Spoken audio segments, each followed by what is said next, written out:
ones that go forward. Those are the ones who are going to be resilient. They're the ones who are going to be successful. Perfect, sir. Actually, before in 2020, while COVID just started in March 2020, and afterwards 6 months, many businesses lost their business opportunity due to lockdown. Export import was just stopped, and all other sectoral businesses experienced losses. But few businesses like online marketplace or the online delivery system, and Yes. they also experience profit and growth. So according to you, what are the sectors enjoyed positive impact of COVID? Well, I think you hit the nail on the head there. There was a shutdown. So for a long time, many businesses, the bigger ones that had the profitability were able to sustain and ride the storm. Sadly, a lot of smaller ones weren't. But I honestly do see there be a re-emergence of a lot of these smaller businesses. We changed our view. We started using our local milkman again, rather than visiting the department store, having deliveries in, to try and support local communities and local businesses. So I think it's so important. I think there's a degree of self-help. So I think going forward, yes, distribution, yes, retail sales, but I think also the care industry in particular, whether it's national health or similar care industries, hospitals, porters, teachers, administrators, a lot of these functions are going to come back. There'll be a lot more remote working, I think, going forward, and hybrid working. But there's also a big, big focus and change on the respect, I believe, that safety professionals are being given. So again, I would say I've talked about welfare, well-being, mental welfare, mental first aid. These are the type of things that people should be focusing upon going forward, not just to help themselves, enable themselves to deal with the challenges and tough times ahead, but also so they can help others deal it and hopefully make a strong career out of that direction as well.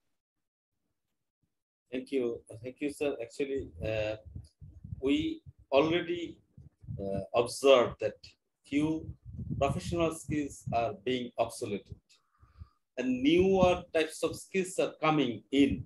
Yes. You have said then professionals should stay strong, because COVID has changed something. Our fourth technology will change something, but afterwards we have to survive. For that survival, what sort of new skills could be acquired by the professionals?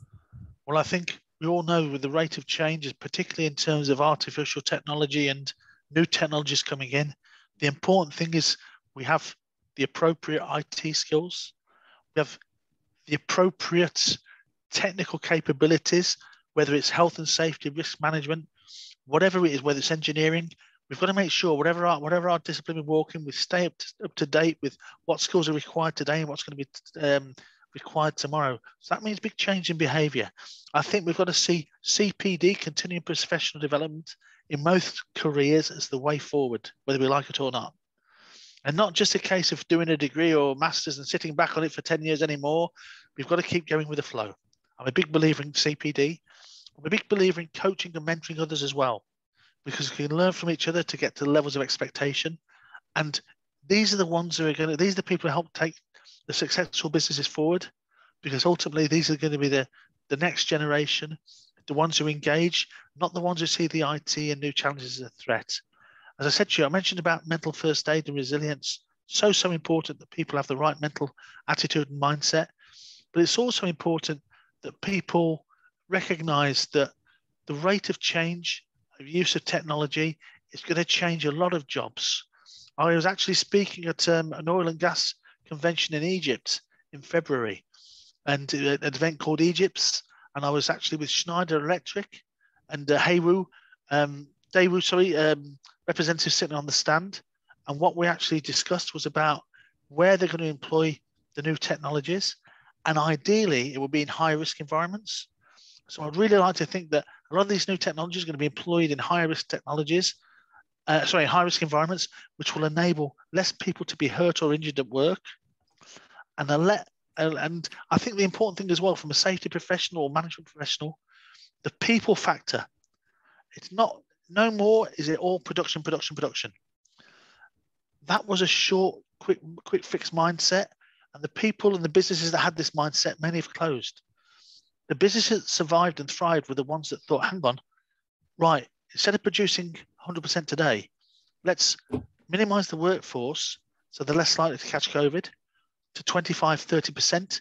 And then longevity, put the right control measures in place, we will continue producing and continue supplying. So I think we need to refocus on not just the actual use of technology, but also in many cases for the leaders on soft skills. Because I see going forward, influencing being equally as important. And this is where I think effective leadership and what I call effective felt leadership, so that people realize it's not just the word that, a company says, our people are our greatest asset. They're actually going to have to walk the talk and show that to people by the way to protect them in the workplace and the way they look after them longer term. I think there's going to be a lot more money spent on training and developing people going forwards, either individually or by the businesses or both. And I think as such, there's got to be much more mutual respect and loyalty and trust going forward. Thank you, sir. You already highlighted several advantages and disadvantages of COVID. In this aspect, I would like to draw your kind attention that during COVID, we also learned how a company could work or could be operationalized with its minimum employee physically present in the office. So in future, it will reduce our overhead cost, rental and other costs of the companies. And at the same time, it has provided a big push in gig economy. During COVID, yes. The market size of gig economy increased.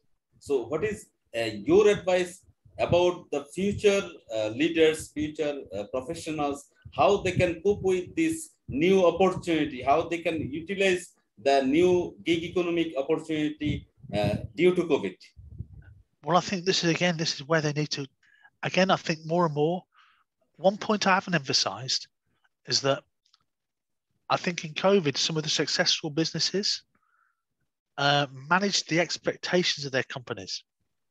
If they could only supply 30%, they would talk to their customer and say, what are the critical 30%? I can't give you everything you want, what are the things that you need to keep you going as a business and your customers? So I think there's this more interdependency and trust that's developed. And I think from the gig industries, the gig economy out there, going forward, the successful businesses, successful suppliers are going to be the ones that form this tighter partnership and relationship with them, that understands their customers' needs more, that reacts and responds quicker. And I suppose, again, it's back to resilience, but I think it's back to, in some respects, being malleable, being flexible, being able to switch or react and respond more realistically, but also about managing expectations and setting realistic expectations. In the past, in some respects, I said people like automotive industries have gone to just-in-time manufacturing. That's been thwarted sometimes because of the problems of getting chips and things from Asia because of it wasn't possible to produce and ship them and supply them. I think more and more this interdependency and this tighter understanding of needs and being a more integral part of the supply chain from pre-cradle to post-grave, rather than thinking cradle to grave from, in terms of the product life cycle. I think that is definitely a big thing. So the companies and people, even the smaller businesses, I see many opportunities for smaller businesses because a smaller business will be probably more dependent on a supplier. And in many respects, the smaller businesses may be more flexible to adapt and do things than a big automotive workshop that's got one specific lathe or 2 or 3 tools to do this. So I can see opportunities both ways. So I think the important thing is know your customer, know your customer's needs and wants, manage expectations going forward. But this has got to be an ongoing communication where there's more and more trust and transparency. And as I said, you're an integrated part of the supply chain. So you've got mutual goals because ultimately their profitability is your profitability and ongoing longevity in terms of business success. Thank you very much, sir. You today have highlighted, first of all, the impact of COVID in our daily life, in our official life. Then you have highlighted the point for awareness building to adopt international best practices. You have emphasized upon training, continuous learning, and to cope with the new scenario, to live with COVID. And you have also advised to stay strong. You have advised to focus on the new opportunity that are being created by COVID, like online marketplace, online virtual classes, virtual office, or hybrid offices, this sort of things. And you have already advised us to know your customer, try to identify their needs, and adjust with concurrent situation. So I think your advice to reskill, to upskill the professionals as per new requirement of the day after COVID, it will help us to grow further in future.